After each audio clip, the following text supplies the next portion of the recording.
What's going on? This is the AskASwimPro show. We are in Hangzhou, China. My name is Ksebati, co-founder and CEO of MySwimPro, and I am joined by a special guest. Bobby Hurley is in the house. Hi Ferris, thanks for having me. Of course. So where are we right now? What's going on? We're in Hangzhou, China for the FINA convention, 3-day convention here. I'm hosting the Golden Coaches Clinic and then doing some commentating for FINA TV and the live stream starting tomorrow at the championships. So for everyone who's not here, what is the FINA convention? Like, how would you describe that? It's a 3-day event. There's 2 parts of the convention. I guess there's more an aquatics development marketing side of things, and then there's the FINA Swimming Golden Coaches Clinic, where we're getting, I guess, the world's best coaches, technical directors, high performance managers, as well as data analysis guys, doctors, orthopedic surgeons coming in to present to, I guess, the 178, I think, federations that are here to learn and educate and experience, and a lot of networking as well. And where are we sitting right now? Right now it feels like we're back in Budapest. So Yes. We're in the Budapest 2019 booth here at the convention. They have the Junior World Championships next year, and being surrounded by this is bringing back some memories. And it was a fantastic World Championships last year, and Masters World Championships that you went to as well. And I look forward to doing more competitions in Budapest in the future. And so, your competitive background. Let's rewind. Walk us through how you got into swimming. Yeah. And what the journey has been like the next 20 years or so. Yeah, it's a lot of rewinding to do. I guess now that I've officially retired, just turned 30, you do a lot more reflection on my career and the good parts, the highlights, and there's funny different little things that you remember along each step of the way. So I'm the youngest of 3 kids, and my middle sister swam, my only sister swam, and I guess I followed her into the sport, and she was quite good through her teenage years, and we progressed together. And I had a pretty up and down, I guess, age group career. I was quite good at 10 and 11 years old. I still remember going 110 in the 100 backstroke long course at 11, so I'm quite proud of that one. But then, I was really late developer, had some glandular fever when I was about 12, 13 years old, and really plateaued from 13, 14, 15, and really dropped down the rankings, I guess, in my age group in New South Wales and in Australia. And that was a really tough sort of hurdle to get through. But I guess a bit of persistence and belief was able to come out of that, and I won my first national age medal and gold medal at 18, which is quite late for a lot of age group champions back home. And from there moved to the Australian Institute of Sport in Canberra for 3 years, and that's when I really, I guess, at 18 years old, finished high school. And for me, that's when I first, I guess, started my professional swimming career, and had a lot of mentors and inspiration from the other athletes that were there, and was chasing that, I guess, for the next 12 years. And tell us about, what was it like being a professional swimmer? What does that mean? A lot of people don't know what that even means. Yeah, I guess the basis of being a professional swimmer or a professional athlete is you're looking after your body every day, 24 hours a day. It's not a job. It's not you're not working shifts. You go to training for certain times at the pool, but everything that you do, every minute of sleep that you get, every bit of food that you put into your body, every decision that you make, well, for me, was guided towards performing at my best, either at the next training session, the next competition, or whatever my goal was at the time. So, I did a little bit of university, a little bit of work from, I guess, between 18 and 29, but it was all, purely focused on my swimming career and my own self-interest. And I realized how sort of self-centered that was now, but that's what I love to do and still miss doing right now. And to me, that's the essence of being a professional athlete.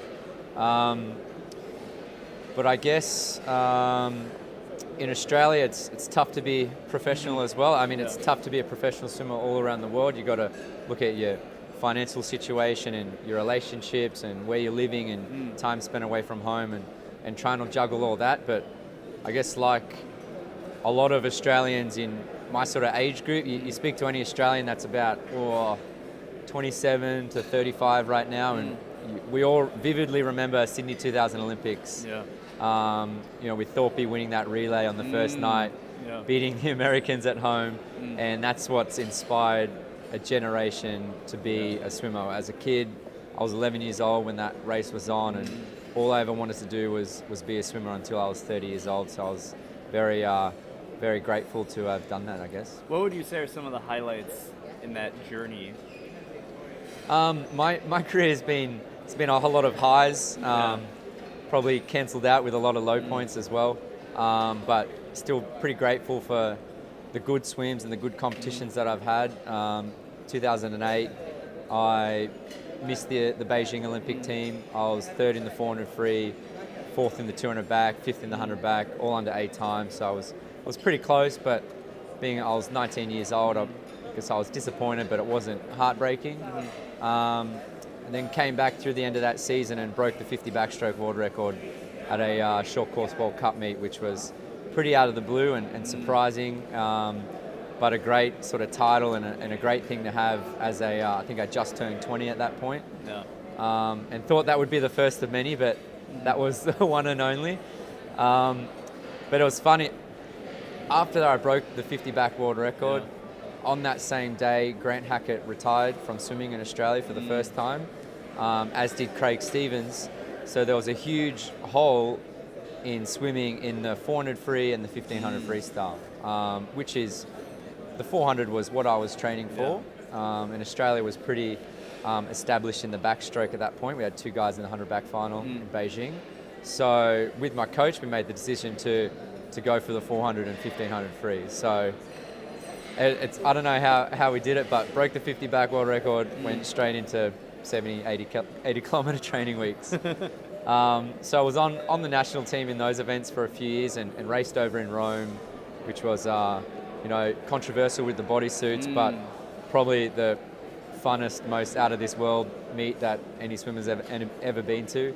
And then 2010, again got some chronic illness and struggled through Pan Pacs and Commonwealth Games and fell off the Australian team through till, I guess, 2012 again. So I was purely focused on freestyle for that whole Olympiad. Went to 2012 Olympic trials, got third again in the 400 free and 7th in the 200 freestyle, which is obviously top 6 selection, which is a pretty heartbreaking way to start the first 3 days of the Olympic trials, and then got 6th or something like that in the 1500 as well. So that was a huge disappointment. I was 23 at that point, and that sort of almost knocked me out of the sport. But I changed coaches, mixed everything up, said to myself, I'm not doing freestyle anymore, going to have some fun, do backstroke. And then by the end of 2012, won 50 back at World Short Course, which was again another super surprise and not really anything I was specifically training for. If anything, it's more the 100 and 200 backstroke, but for whatever reason, my best performances were always in the 50 backstroke. And then, went over to the US and was up and down with my form and injuries, and trained at the University of Arizona, Club Wolverine in Michigan, and swam through till 2016 Olympic trials, was 6th in the 100 backstroke there. Didn't have high expectations, but it was still disappointing. That was actually my 4th Olympic trial, so officially not going to be an Olympian. And then bounced back off that and had a good sort of World Cup year that year before getting injured, and made it to World Short Course in Windsor 2 years ago as well. So that was a positive way to finish before, I guess, starting a coaching adventure as well. So a lot of ups and downs, breaking world record, world champion. So you're able to bounce back. What advice do you have for people swimmers who are going through that hurdle, those hurdles? It is really difficult at the time, because that's sort of life and death, each sort of competition that you go into, which is probably not the way to look at it, but it was the way I was doing it anyway.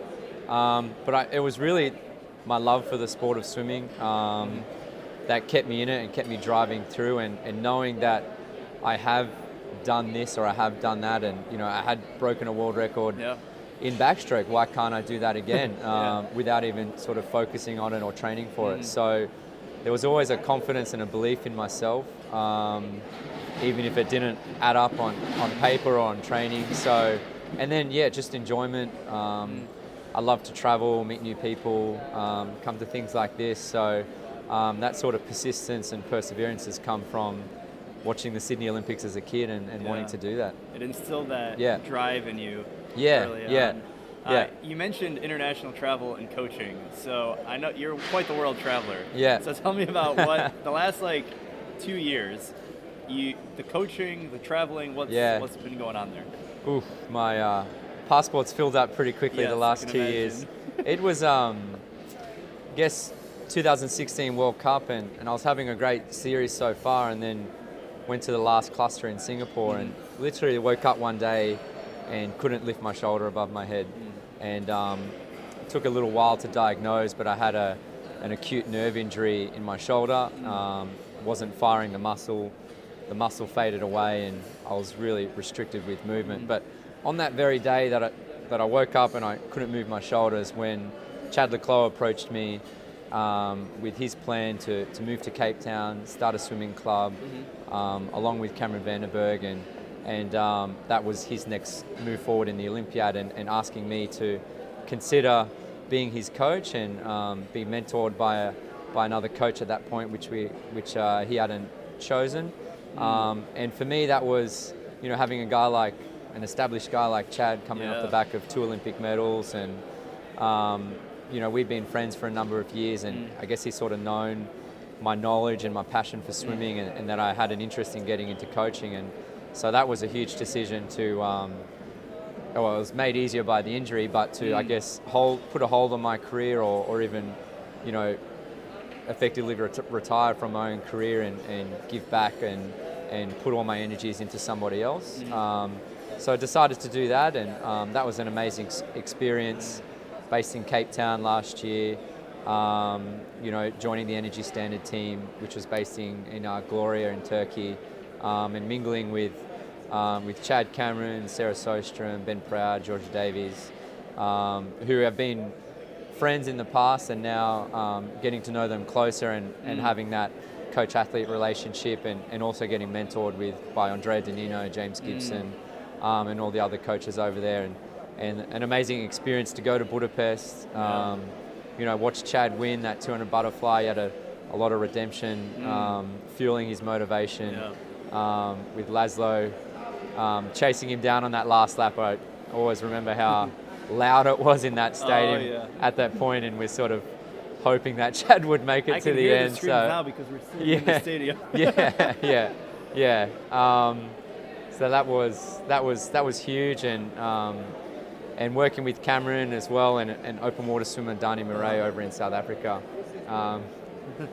Cameron, with his, I guess, very short preparation and short amount of training time that he was giving to the sport of swimming at that point. And Cameron's actually older than me as well. So that, to be honest, working with both of those guys was an inspiration to try and come back. And I thought my injury had healed, and to give it one more go, which I decided to do at the end of 2017. And that quite didn't go to plan, and shoulder wasn't feeling so good, and so I guess settled on retirement this year and got into full-time coaching in Sydney. So, like we mentioned before, the ups and downs, but you kept persistent because you have this passion for the sport, which I think really comes through. So now, moving forward, where do you see yourself in the sport? Where do you want to put that passion? I love elite level swimming and high level racing. So I want to be involved at World Championship, Olympic level, and I've never attended an Olympics as an athlete or a spectator or anything. So I'd like to believe one day I can get there with as a coach and with some athletes. But really, I'm very comfortable in this environment with people like yourself and elite level swimmers and coaches. So that's how I'm here at the moment, and I'm working with Aquabliss Swimming Club back at home to establish ourselves in Sydney, and want to be a high level coach and also do stuff with media, commentating, and some marketing as well. And there's a whole other side of swimming that I didn't realize and didn't understand, rather than just being a swimmer. There's a whole convention going on right now that most of the swimmers, probably all the swimmers, don't even know is even happening. And there's a lot of other decision making that goes on behind the scenes, and I want to be fully entrenched into that. And no better way than commentating at the World Championships. What are you most looking forward to at these FINA Championships? Just want to watch the racing. I get goosebumps sort of thinking about it and wishing I was there, but especially short course racing, it was my sort of bread and butter, and the American men have sent a very strong team this year, for probably the strongest team they've sent in a long time. And working with the fellow commentators and the media people with FINA, and giving me bits of historical information and statistics and everything, and I'm like, I know that. Like, believe me, I was there. I'm a bit of a swim nerd as it is, so this is just going to make it go overboard. But just excited just to go out and watch it and live it for 6 heats and 6 finals. I'm excited to hear what you'll say commentating wise. What are you most looking forward to in the next 5 to 10 years in the sport of swimming? Where do you see the sport going from any perspective? I'm not too sure, to be honest. It's definitely moving. It's definitely moving and changing right now. Budapest last year was 15,000 screaming fans, fireworks, light shows. They've done a really good job of that at a short course worlds level as well. So I think swimming's becoming more of an entertainment value, which is going to be great, which is going to be good for broadcasting, exposure. Social media's jumped on as well, so you see these athletes with huge profiles online now, which is only going to grow their own profile, their value, and exposure to the sport. And like we always come back to, everybody swims. In Australia, everybody swims, so everybody has a swimming story, and everybody can relate to a 50-meter freestyle time. Back at home, people remember their PBs, even if it was done when they were 10 years old. So it's relatable to our market. So just looking forward to seeing that grow. To be honest, I don't know where it's going to stop or if it's going to stop, but it's moving in the right direction. And final comments and questions would be your advice to the younger swimmers who aspire to be 1 level or 2 levels or 3 levels, however many levels higher than what they currently are. So you mentioned when you were 11 years old, Ian Thorpe, doing big things. What advice do you have for the younger swimmers? Advice would be there's just so many different ways to improve in the water. And it just, no matter what event you're doing or how your body's made up, there's just so many ways to get better, and underwater kicking, different drills. So at an age group level, if you can be coordinated and balanced in the water, like I'm doing some more unorthodox stuff with my age group kids back home in terms of breath holding, blowing bubbles, backwards swimming, a lot of underwater kicking as well. And I think that stuff's going to give you a lot more value later on, rather than just being able to swim really fast or swim for a really long time. For guys that are wanting to be like world champions, Olympians, I think you've got to love it. You've got to love what you're doing, because, as I said, I think it's a 24/7 sort of commitment.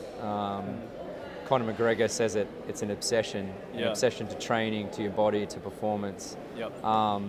And you could be really, really, really good without doing that, but if you want to be Michael Phelps or Katinka Hoshu or somebody along those lines, then you've got to get on that level, and that sort of mindset. And swimming being a training-based sport, a volume-based sport, those are the proven methods to be like them.